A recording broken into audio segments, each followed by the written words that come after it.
میرے اور آپ کے آقا و مولا نے ارشاد فرمایا میں تمہارے اندر دو بھاری چیزیں چھوڑ کے جا رہا ہوں، تمہیں لاوارث نہیں چھوڑ کے جا رہا۔ یہ امت تنکا تنکا کر کے جوڑی، اور اب حضور کے وصال کے بعد کیا امت بکھر جائے گی؟ کہا نہیں، ایسا نہیں ہے۔ انا تارکن فیکم الثقلین، میں تمہارے اندر دو بھاری اور وزنی چیزیں چھوڑ کے جا رہا ہوں، جن چیزوں کو میرے حضور علیہ السلام بھی وزنی کہیں، وہ کتنی وزنی ہوں گی؟ اولہما کتاب اللہ، ان میں سے پہلی چیز اللہ کی کتاب قرآن مجید، فیہ الہدی والنور فخذوا بکتاب اللہ واستمسکوا بہ، اس میں ہدایت ہے، اس میں روشنی ہے، اس میں اجالا ہے۔ فخذوا بکتاب اللہ، اللہ کی کتاب کو پکڑ لو، واستمسکوا، اور اس سے تمسک اختیار کر لو، مضبوطی سے چمٹ جاؤ اس کے ساتھ، تم نہیں گمراہ ہوگے اگر تم قرآن سے جڑے رہے۔ پھر ارشاد فرمایا وَإِتْرَتِي أَهْلُ بَيْتِي، اور میں اپنے اہل بیت کی صورت میں تمہیں دوسری بھاری چیز دے کے جا رہا ہوں، اور نصیحت کرتے ہوئے فرمایا اذکرکم اللہ فی اہل بیتی، اذکرکم اللہ فی اہل بیتی، اذکرکم اللہ فی اہل بیت، میں اپنے اہل بیت کے بارے تمہیں اللہ سے ڈراتا ہوں۔ ایک بار نہیں، دو بار نہیں، 3 بار فرمایا۔ پہلے ان دو کو الگ کر کے مخصوص کیا، یہ کافی تھا، ان کو بھاری کہا، اس سے اہمیت کو 4 چاند لگ گئے، اور پھر اذکرکم اللہ، اذکرکم اللہ، اذکرکم اللہ، ایک مرتبہ کہہ دینا کافی تھا، یہ تیسری اہمیت تھی، لیکن 3 مرتبہ کہہ کے کس احتیاط کے مرتبے پہ رکھا اہل بیت کو کہ کہیں تمہاری زبان معمولی سی لغزش بھی نہ کھا جائے، دیکھنا کہ میری اطرت کون ہے، ان کو نسبت کس سے ہے، ان دو کے دامن کو مضبوطی سے پکڑ لو، میں محمد ضمانت دیتا ہوں کہ تم کبھی بھی گمراہ نہیں ہو، لن تضلوا بعدی ابدا، تم کبھی بھی گمراہ نہیں ہو سکتے۔ میرے تو حضور نے ضمانت دی تھی کہ تم کبھی بھی گمراہ نہیں ہوگے، اور یہ امت 72-73 فرقوں میں بٹ گئی۔ حضور نے تو کہا تھا تم کبھی بھی گمراہ نہیں ہوگے، تو یہ 72 اور 73 فرقوں میں کیسے بٹ گئے؟ تو حضور نے ضمانت اس شرط پہ دی تھی کہ ان 2 چیزوں کو مضبوطی سے تھام لو، تم کبھی بھی گمراہ نہیں ہوگے۔ تو گمراہی اس لیے ہوئی، کسی نے قرآن کو چھوڑا، کسی نے اہل بیت کے دامن کو چھوڑا، کسی نے قرآن پکڑ کے دہائی دی لیکن اہل بیت کا بغض سینے میں پلتا رہا، اور کسی نے اہل بیت کے نام کا جھنڈا تو اٹھایا لیکن قرآن کو چھوڑ دیا، قرآن کو ترک کر دیا، اس کے پارے بھی پورے نہ مانے، گمراہ ہو گیا۔ اسے مبارک ہو جس کے ایک ہاتھ میں قرآن ہے، ایک ہاتھ میں اہل بیت نبوت کا دامن ہے، دونوں کو مضبوطی سے تھام لوگے کبھی بھی گمراہ نہیں ہوگے۔ قرآن تھیوری ہے اسلام کی، اور اہل بیت نبوت پریکٹیکل ہے، عملی مشق ہے۔ دوسری بات ارشاد فرمائی میرے اہل بیت کی مثال حضرت نوح علیہ السلام کی کشتی کی طرح ہے، جو اس پہ سوار ہو گیا نجات پا گیا، جو پیچھے رہ گیا غرق ہو گیا۔ یہ نکلتا ہوا فتنوں کا پانی، گھروں سے فتنے، باہر سے فتنے، ممبر و محراب سے فتنے، سوشل میڈیا سے فتنے، الیکٹرانک میڈیا سے فتنے، درسگاہوں سے فتنے، دانشگاہوں سے فتنے، فتنے ہی فتنے نمودار ہو رہے ہوں گے۔ فتنوں کے سیلاب میں تمہارا ایمان، تمہارا دین، سب کچھ بہہ جائے گا، بچے گا وہی جو سفینہ آل مصطفیٰ میں بیٹھے گا۔ میری آل کی مثال حضرت نوح علیہ السلام کی کشتی پہ ہے۔ اب کنارے لگنے کا راستہ، کشتی میں تو بیٹھ گئے لیکن جانا کدھر ہے، ساحل کدھر ہے؟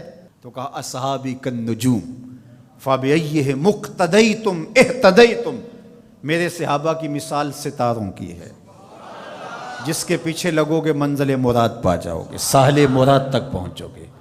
کشتی میں بیٹھ گئے ہو، سلامتی ہے، نظر ستاروں پہ رکھو۔ جو ستاروں پہ نظر تو رکھتا ہے لیکن کشتی پہ نہیں بیٹھتا، اپنے بازوؤں پہ اعتماد کرتا ہے، مجھے نہیں ضرورت، تو وہ کتنی دیر اس سیلاب میں تیرے گا؟ کسی تیز تھپیڑے کی نظر ہو جائے گا، جاں گواہ بیٹھے گا، ایمان گواہ بیٹھے گا۔ اور جو کشتی میں تو بیٹھ جاتا ہے، کہتا مجھے ستاروں کی ضرورت نہیں ہے، تو وہ گھومتا رہے گا ان تھپیڑوں اور ان بھنوروں کے اندر، منزل مراد اس کو نصیب نہیں ہوگی۔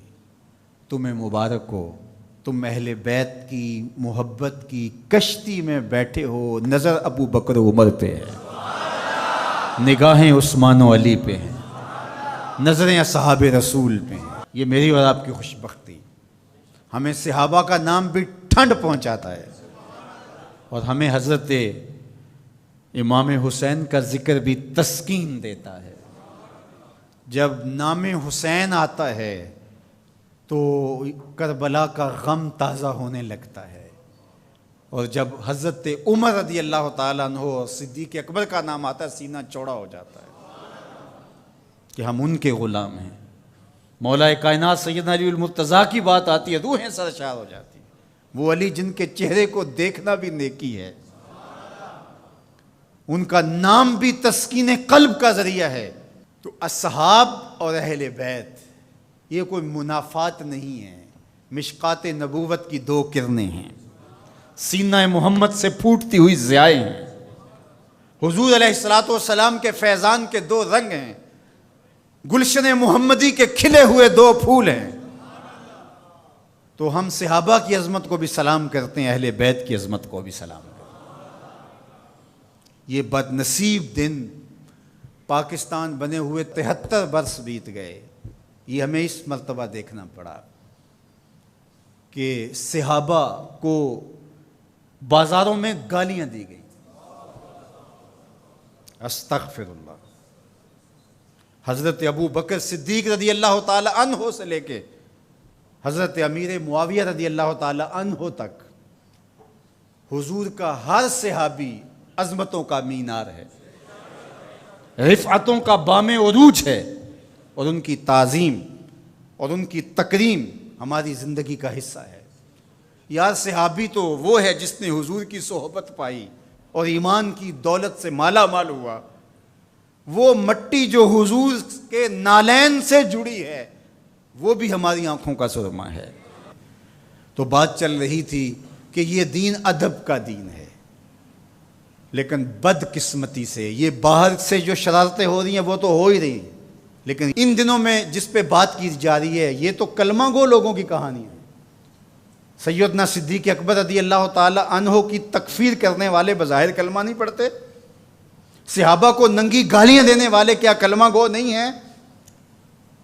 اور منبر پہ بیٹھ کے ایک طرف اسی اسلام آباد کے اندر حضرت سیدنا صدیق اکبر رضی اللہ تعالی عنہ کی تکفیر کی گئی، دوسری طرف اسی اسلام آباد کے اندر یزید کو حضرت یزید امیر المومنین کہا گیا اور اس کے قصیدے پڑھے گئے۔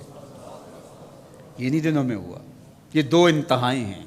میں آپ کو پھر مبارک دیتا ہوں، میں آپ کو 1000 بار مبارک دیتا ہوں، میں آپ کو 1,00,000 بار مبارک دیتا ہوں، میں آپ کو کروڑوں مرتبہ مبارک دیتا ہوں۔ تمہارے ایک ہاتھ میں قرآن ہے، دوسرے ہاتھ میں اہل بیت رسول کا دامن ہے۔ تمہاری ایک آنکھ صحابہ ہیں، دوسری آنکھ اہل بیت ہیں۔ تمہارا سینہ ابو بکر صدیق کے نام سے بھی ٹھنڈا ہوتا ہے، مولا کائنات سیدنا علی المرتضیٰ کے نام سے بھی ٹھنڈا۔ حضرت سیدنا علی المرتضیٰ فرماتے ہیں حضور نے میرے بارے میں فرمایا، مسند احمد میں روایت ہے، مشکات میں ہے، نہج البلاغہ میں ہے۔ اگر کوئی مسند احمد اور مشکات کو نہیں مانتا تو وہ نہج البلاغہ کو مانتا ہے، اور اگر کسی کو وہاں تحفظات ہیں تو وہ یہاں حدیث موجود ہے۔ ان سب کتابوں میں، طرفین کی کتابوں میں یہ حدیثیں موجود ہیں۔ حضرت علی خود روایت کرتے ہیں حضور نے میرے بارے میں کہا تیری مثال حضرت عیسیٰ کی ہے۔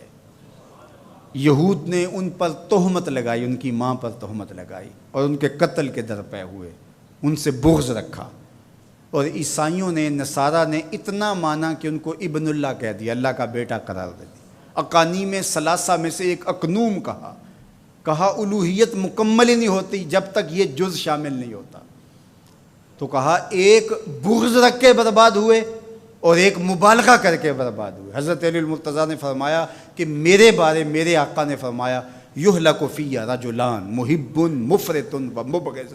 علی تیرے معاملے میں آ کے 2 لوگ برباد ہوں گے، ایک محبت کر کے برباد ہوں گے، ایک بغض رکھ کے برباد ہوں گے۔ یہ ترازو ہے، اس پہ آپ اپنے آپ کو تول سکتے ہیں۔